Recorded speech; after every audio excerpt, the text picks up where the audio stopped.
Well, hey there, guys, and welcome back. On this week's show, we've got part 17 of our Toys and Joys dump truck and pup trailer build.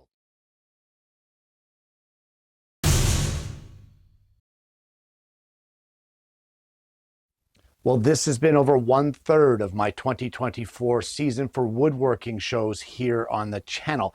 This is not what I had intended, but we're still trucking along and it's still going. So we will continue on with it. Guys, there's a lot to cover today, so we're going to head over to the bench and get this started right away. Well, we're going to start off with our exhaust top. We need to make two of them. And the very first thing we do, I've got a 3-inch piece of 5/16 dowel. And if you remember, we made this little jig here a little further back in the build to hold dowels for drilling the center. Just so happens to be 5/16 hole that's in it. So we're going to clamp this to the fence, and I'm going to drill a 3/16 of an inch diameter hole. We want to go down probably about 5/8 of an inch, I'd say 1/2 an inch to 5/8. We can measure off the plans if we really want to know, but we're going to start with that. Let's get the hole drilled, and then I'll show you where to go from there. Well, I'm going to tell you right from the get-go that these smaller pieces, guys, every one of them are miter box cuts. Using a handsaw and a small miter box. Don't attempt these small pieces on the table saw. So we have our hole drilled in the center, and I have drawn a reference line here on our piece. I've done this just using the miter slot of our table saw like I showed you earlier in the build. That is our reference point. So while cutting, in order to align it, we want to keep that line as vertical as we can, straight up here in the middle, right at the top. That is going to help us align this. So the first thing we're going to do is we're going to cut the top of our exhaust at 45 degrees, and the lower half will measure back 7/8 of an inch from the tip, and we will cut it at 22.5 degrees. And there we go. That is the top of our exhaust cut. So we'll make a second one of those, and then we can move on to the next sections of the pipe. All right, so I have all my pieces cut. I even have the mufflers cut. They have a 5/16 hole drilled 1/2 an inch deep in each end. You can sand those if you want, but don't sand any of these pieces. So this is what we're going to do. And this applies to all of them. We're going to apply just a little bit of glue to the end, just like this. It's end grain on the dowels, so it is going to soak in. So you want to be kind of generous on the glue. And once you get this on there, you will now take its mating piece, align it as best you can on a flat surface here so that it sits flat, and press it together. Now we're just going to hold this for just maybe 15-20 seconds, not for long. And what we need to do now is clean up the squeeze out. So just gently with a cotton swab, we're going to wipe around the joint here. You want to get as much of that squeeze out of there as you possibly can. All right, and once you get that glued together like that, just leave it. Don't do anything else with it. I know this edge looks a little wonky and that sort of thing, and that's just fine. We're going to fix that up, but you need to allow this to dry 100%. So glue all of these together following the dimensions and the arrangement on the prints, and then let them fully dry. So while we're waiting for the exhaust pieces to dry up, we can make the exhaust support brackets. And what I have here is a 1/2 inch wide piece of walnut. It's 5/16 of an inch thick, and 5/8 of an inch in from each end, I have drilled a 5/16 diameter hole. Now, why is this 1/2 an inch? Well, if we look at the print, we can see that this center point of our 5/16 diameter hole, or our 5/32 radius, is not at the same level as the cut mark. So if we measure from that hole to the edge, it's 1/4 of an inch. So to put it in the center of a board, we'd have to double that, and that would make the board 1/2 an inch. So now that we have this done, I'm going to take this over to the table saw and I'm going to rip this to 3/16 of an inch wide right across the 1/2 inch side. And this is what you end up with. Now here at the miter box, we've measured in from the end at 7/8 of an inch. We're just going to line this up on our 45 and we will cut these pieces to their length. And there you go. That is the one piece done. We can just give that a little sanding and that'll be finished up. Well, the next pieces I want to make will be this visor, the visor bracket, and the visor mount. So we're going to start with the visor. And what I have here is a piece of 1/32 inch thick material, in this case walnut. It's 1/2 inch wide. And it's a little longer than we need for the visor. I just cut this on the outside of the blade over at the table saw. So this is going to seem a little strange, but for starters, what I want to do is I have a binder clip that I've weighed down with some regular hex nuts. We're just going to sit it like this. And I have a cup of hot water, of boiled water here. And I'm going to take this piece of stock and we're going to drop it in here and we're going to let it sit in there probably for about, I'm going to say 10 or 15 minutes, maybe even more. Now the binder clip and the nuts is just to weigh it down so it can't float. So while we're waiting for that, I have here a pattern of our visor profile. And I have attached it, it's just a scrap of walnut. It's the same thickness as our visor. So I'm going to cut this out as close as I can to that line and cut it off at that line as well. And once we get that done, that is going to be our bending form. And after about 10, maybe 15 minutes, we're going to remove that piece of walnut out of the hot water. We're going to shape it onto the front of this profile, clamp it in place, and we're going to leave that overnight. Now you may have noticed that I have put a small piece of scrap acrylic on the outside between the wood and the clamps. That is just to prevent the clamps from denting and damaging my stock. It is thin, it is wet. It's to prevent any damage, and as well, it's to help it curve uniformly around our mold, I guess we'll call it. So for the visor mounts, all I have here is a 1/32 of an inch thick piece of walnut. It's the offcut of our visor. And I've just used the dimensions off the drawing and drawn out our bracket. I'm going to need to make a second one, but I can get this one cut first. This is, for me, a scroll saw cut with a very fine blade, probably a number 2 blade. And I don't see on the plans, I don't see a radius for this inner curve here. I just used a 1/8 radius or a 1/4 inch circle template. Our next piece is going to be this visor bracket. And guys, this is a bit of a tricky one. We have an angle here on the front. I've measured this to be 18 degrees. It's only 1/8 of an inch thick, and we have this curve across the front. So how do you go about doing it? Well, for starters, I have a scrap of walnut here. This is the same piece that we've been using for all of our other visor pieces. And what I've done is I've tilted my blade to 18 degrees and I've had it so that the blade strikes 3/32 of an inch in from the edge. So the first thing I'm going to do is I'm going to rip that bevel all the way along there.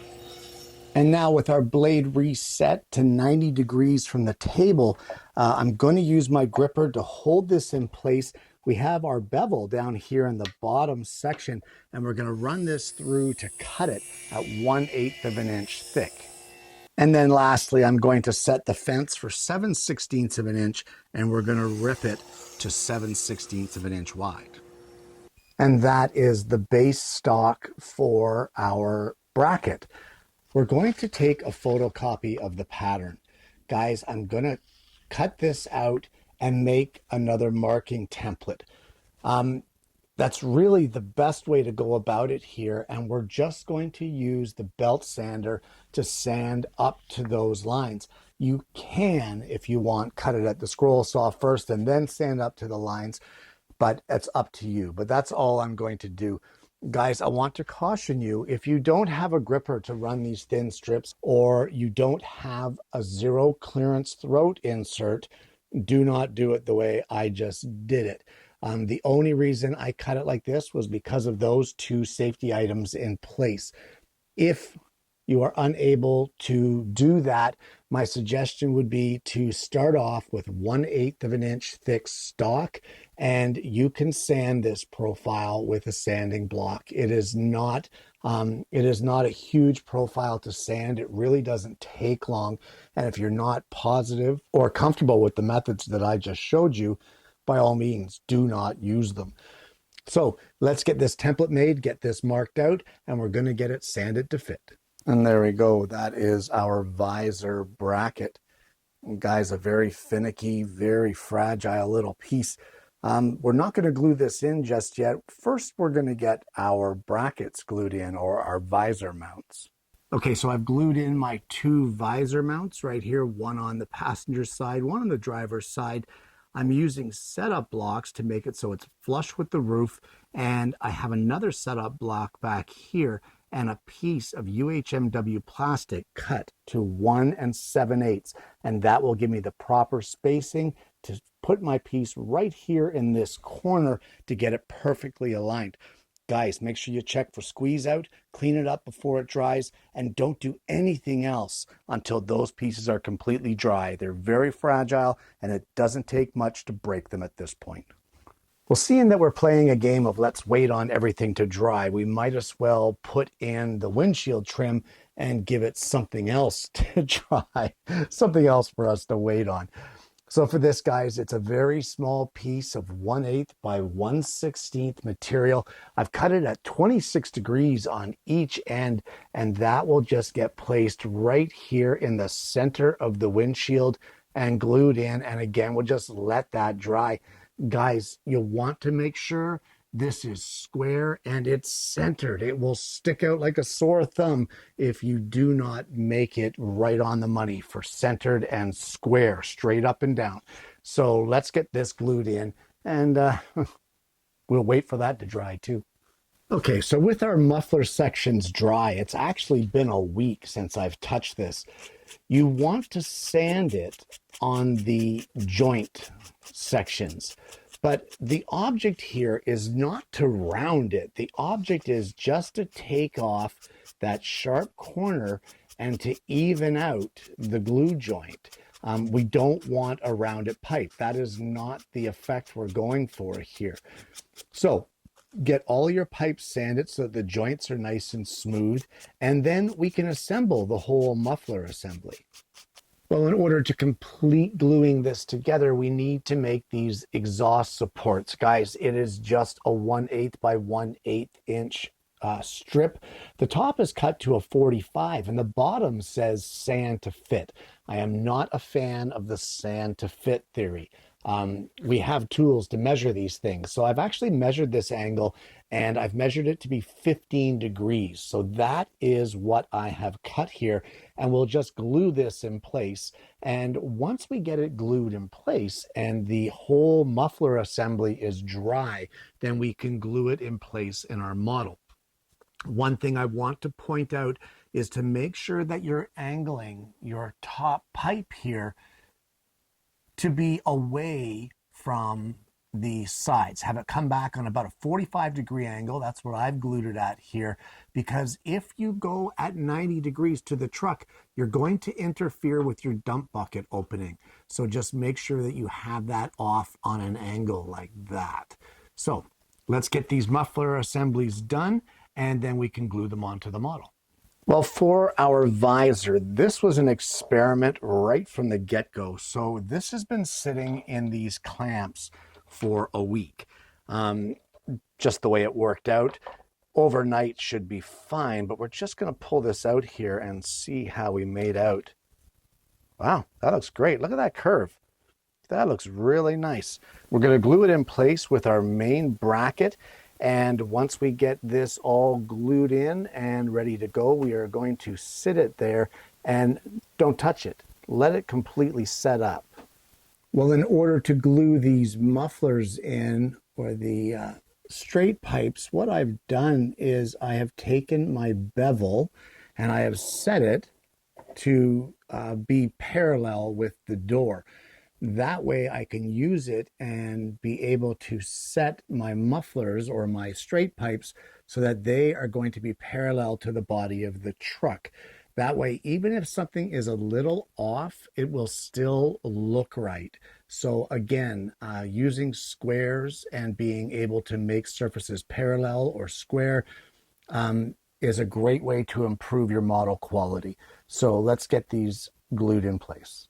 Well, we are running out of pieces, believe it or not, and what we're going to make next will be these two door handles. So guys, I have a piece of scrap here. It's a 1/4 inch wide, a little longer, a lot longer than I need, but I've ripped it at the table saw to 1/16 of an inch on the outside of the blade, like I've shown you how to do several times. We're going to do this in the exact same way that we did our door trim over at the router table with that 1/16 inch router bit and our miter fence from our table saw. We're going to place the marks that we need here on each of our pieces, that kerf that it shows here on the drawing.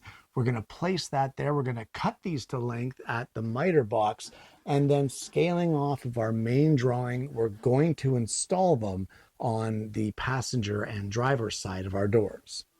Now, in case you're wondering what this white thing is that I'm holding down my stock with, this is just a pencil eraser, guys. It's just something to give you a little bit of non-slip property while keeping your fingers just a little further away from that spinning bit.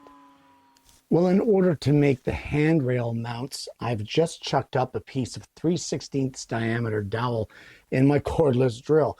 And I've marked 3/16 of an inch in from the end. So here on our sandpaper, on our MDF, we're just going to carefully rotate our dowel and trim it down to get this cone shape until the top is 3/32 of an inch in diameter. And once you get that shape, we're just going to cut it to be our 3/16 of an inch long. And we'll just do that over at our miter box. And we will make 4 of those. With those 4 pieces made, we now need to make the actual handrails. And for that, we have some 3/32 diameter dowel. I'm just going to round the edges here all the way around just by hand with some 220 sandpaper. And then once we get that done, I'm going to use a file, and we're going to file the back side of each end of this flat.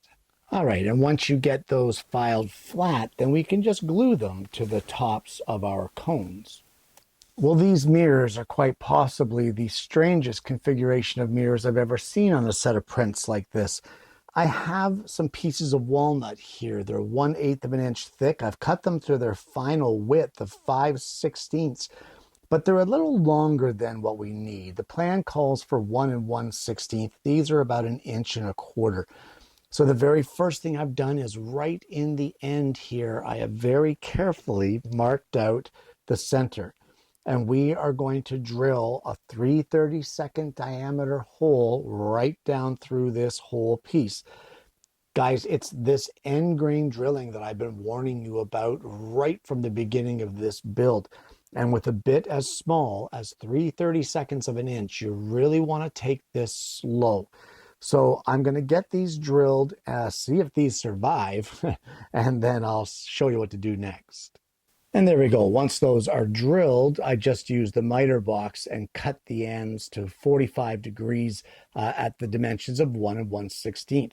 Now, guys, don't be frustrated or upset if you blow out some of these, because I went through 5 of them before I got 2 that worked. You can see where the drill bit deflected, and here's another one deflected, another one deflected. Even when you think you're going as slow as humanly possible, you're still going to blow some of these out. I found the best way to do it is to drill halfway through, flip the piece around, and then drill through and get it to meet in the middle. So there is another chamfer on each of these pieces. We're just going to hand sand that. So one of the easiest ways to get the 45 chamfer on the sides of your mirror pieces is to cut a scrap of any species, it doesn't matter what it is, at 45 degrees and use that as a sanding guide on your sandpaper on the MDF. At this point now, we need to cut the actual mirror frames. So for that, we're going to need some 3/32 inch dowel. Now guys, we're just going to follow the dimensions on the plans and we're going to cut all of our pieces. Once I get that done, I'll show you what we do next. Well, now in the exact same way that we glued our mufflers or our straight pipes together, we're going to glue the frame for our mirror together, but only on one leg, making sure that it's 90 degrees. Don't glue the bottom leg on. There's several reasons for that. Number one is we want to do a dry fit before we glue it together. And the other reason is we want to get our mirror slid onto our center or our upright shaft here. Now you may note that I have the mirror glued on. Guys, it's just a 1/16 inch thick piece of, in my case, I believe it's poplar. And I've cut it to the dimensions on the plans and then just glued our backer piece onto it centered so that it looks something like this. Doesn't that look great? Okay, so either way, we'll put those aside. We're going to get these ones dried up, and just like with the muffler or the exhaust, we need to let this dry before we mess around with it. So glue up one side and let it completely dry. All right, well, I'm going to tell you that this is not normally my preferred method to install these mirrors. However, I'm going to use this method just simply because of the fact that these mirror pieces actually slide over our dowels. So the first thing I want to do is I'm going to take our mirror frame, our half frame, and I'm going to slide our mirror over top of it. And once we get that in place, I'm going to put a little dab of glue on the bottom of our cross piece here. We're going to place this in the hole, and as well, we're going to place the lower piece that we've cut into the hole, and we're going to get them glued in place. We're actually going to glue the 45 while on the truck. And like I said, this is not my preferred method, but due to the way that these mirrors go together, I think that this is actually a better way to assemble them. All right, so there we go. So we just want to make sure now that the mirror is going to be square to the body. You can just eye it up. We'll clean up the squeeze out, we'll let this dry, and then we're going to do the exact same thing on the opposite side. Well, while we're waiting for the mirrors to dry, we're going to make the mirror mounts. Now, they're two small pieces out of 3/16 by 3/16 stock, and I'm going to cut these out of cherry. So all I've done is I've marked it out according to the dimensions on the plan. I have a fine razor saw here, and we are just going to cut these by hand, and we can glue these in place just above the lower arm of our mirrors. And once your mirrors are dry, we can shape the corners of them the way that we want them. Again, just like the exhaust, we're not looking to round them off. We're looking to even up the miter joint. And once you're happy with the way that your mirror frame looks, we can align our mirror in the center, top to bottom, and you can glue it in place. Well, the horn mounts are the next on our list of pieces to make, and we're going to deviate a little bit from the pattern here. Guys, instead of a 3/16 wide horn mount, I've actually made it a 1/4 inch wide. The reason for that is that right here, dead center, but 9/32 of an inch up from the bottom, I have drilled a 3/16 diameter through hole. Now this will coincide with our horns. So you have a couple options here. What we're going to do for starters is we're going to rip this to be its final height of a 1/4 of an inch. Once we get that ripped, we have the option of sanding the sides. We can sand the sides to bring it down to 3/16 of an inch, or we can leave it and have that 1/32 inch lip all the way at the top supporting the horns. That's up to you. But from there, guys, it's a simple miter box cut to cut these to 1/2 inch long, and we can just sand that chamfer. We can do it at the belt sander. You can even cut it at the scroll saw if you want. Either way is acceptable, but as long as you get it shaped and get it shaped safely. And that would be it for the horn mounts. Now we need to make the horns, but there really isn't any guidance here for the horns. We can see them in several different places on the sheet 4 of 9. Also on the cover page, we can see them, but there really isn't any guidance. So I've made 2. Guys, there's an easy way, and then there's my way. You can turn these on the lathe. They're very easy to turn, very small amounts of stock. Or you can cheat a little bit and use a golf tee if you don't have a lathe. All you need to do is chuck this up in your cordless drill and sand the finish off of it, and you end up with a horn once you cut it to length. So one of these was turned on the lathe, and one of them is a golf tee. So which is which? They look pretty much identical. Well, this is the golf tee. So this is the one that was turned by hand. You can see they're pretty much identical. A little different species of wood there, but that's okay. And we have cut them to length, and they will just sit in our horn mount, just like this. Look at that. That looks great. And you'll need to put a 3/16 diameter axle cap on the end. Now, I showed you guys how to make these with a 3/16 inch drill bit and a plug cutter, and that's essentially what I've done here. So we're just going to glue these on the end. We'll glue them in place, and then we can glue these on the roof of our cab. Well, there is 5 more parts that you can make if you want, and that would be these roof lights. And guys, I'm not going to demonstrate them because, to be perfectly honest, I have never put these roof lights on any model that I've made. Toys and Joys seems to love these things, and on every large truck they have them. They're the same every time, and I have never had them on a model where I like the way they look or I like the way that they turned out. They're simple to make. Just get a 3/16 diameter dowel and shape the end the way that you want.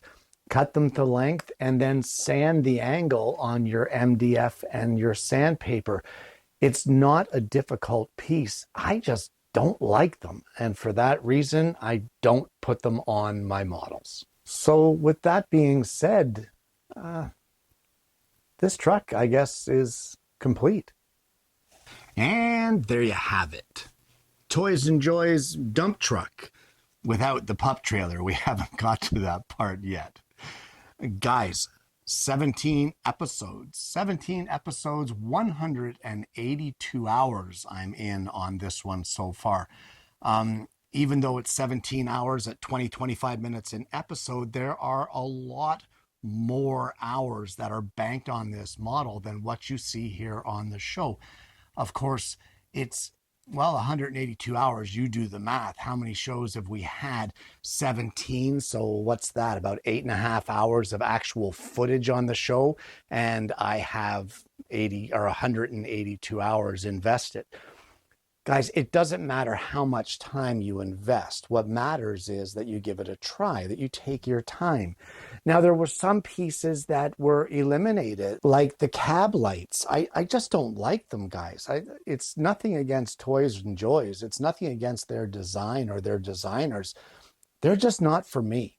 They really aren't. I don't like the way they look, and I have yet to think in my brain of a suitable replacement that I would like to see on the top of that model. There's just nothing that comes to mind. And honestly, I just don't like that particular design aspect. But if you like them, by all means, make them and put them on your model. There was the one piece being the rear spring bracket. And honestly, guys, I never did find out where that goes, ever. I made it, it exists, I have the parts. I just can't find it on the print. Maybe it's me, maybe I'm missing it. When you sink that many hours into a project, sometimes it's difficult to see everything in those prints. But who's to say that it's not in a later version of the prints? I don't know what the latest version of these are, and I may have an older set. So even today, during this whole series, if I had mentioned a discrepancy or something that was incorrect, that may have been corrected on current plans. I don't know. I've had these for quite a while. So there may have already been corrections made. So just because I say that there's a discrepancy and you look at yours and you say, hey, Kenny, what are you whacked? There's no discrepancy. It's right here. It just means that you have a later version and it's been corrected. Don't worry about it. Guys, this series has been an absolute blast so far. I love making these models. It's a real challenge, and the challenging part sometimes is not necessarily making the pieces. The challenging part is how to make them safely. The procedure that you have to go through, the step by step, you really have to think of every single step and how it's going to affect the next one. If I cut this angle, can I sand this one edge still? No, I've just changed the angle. So do I have to do the sanding first? You really have to think through every single piece and every single process in order to get successful pieces and not waste too much material. You also want to keep in mind that you need to do it safely. Guys, if you don't have these, you can't necessarily do woodworking, depending on how much damage you do. So push sticks, miter boxes, hand saws, MDF with sandpaper, that sort of thing. There's all kinds of ways that you could do. You saw earlier in the build, we had a smaller piece to sand and we double side taped it to a larger block to give us the distance away from that sanding belt and to give us that safety buffer that we need. Using a pencil eraser to hold down a piece where you might be a little too close to the router bit in my case, or when I'm drilling down through the end grain of those thinner pieces of stock, I use the eraser to hold it against the fence. And that way, if it should punch through, it's going to punch through into the eraser and not into my thumb. Those brad point bits make an awful mess of your thumbs or your fingers when you make contact with them. So please be careful. Use anything and everything you can in your arsenal to make the model, but use everything and anything in your arsenal to make it safely. Guys, again, this has been a lot of fun. I'm going to take a break here for a couple weeks. We're going to do a few regular woodworking shows, and then we're going to carry on with the pup trailer and finish off this series. I think the pace of the pup trailer build is going to be a little faster than what this one was. There are a lot of pieces that are the same. We have already made them. So I don't see any point in referring or demonstrating how to make something that we've already demonstrated in part of the 17-part series. So we'll probably just reference back to the series or just do very brief demonstrations because, I'm well over a quarter of my season already and we still have another half of the build to go. Either way, guys, I hope you've enjoyed the series up until now. If you haven't already, please consider liking and subscribing to the channel. We have an amazing audience base, guys. We really do. And I'm hoping that you're going to consider becoming a part of that. Guys, I hope you've enjoyed the content today. I hope you're enjoying the way the model is looking. I hope that you're going to get a set of these plans. The links are down below and that you're going to give this a try for yourself. Guys, I hope that you're going to check out my website and check out the Toys and Joys page there and see all the models that I've made there from Toys and Joys. And as well, you can follow the link to get to Toys and Joys to order plans for yourself if you're not sure how to get a hold of them. Either way, guys, I want to thank you so much for tuning in, and I hope you're going to join me again next week when I bring you yet another woodworking video.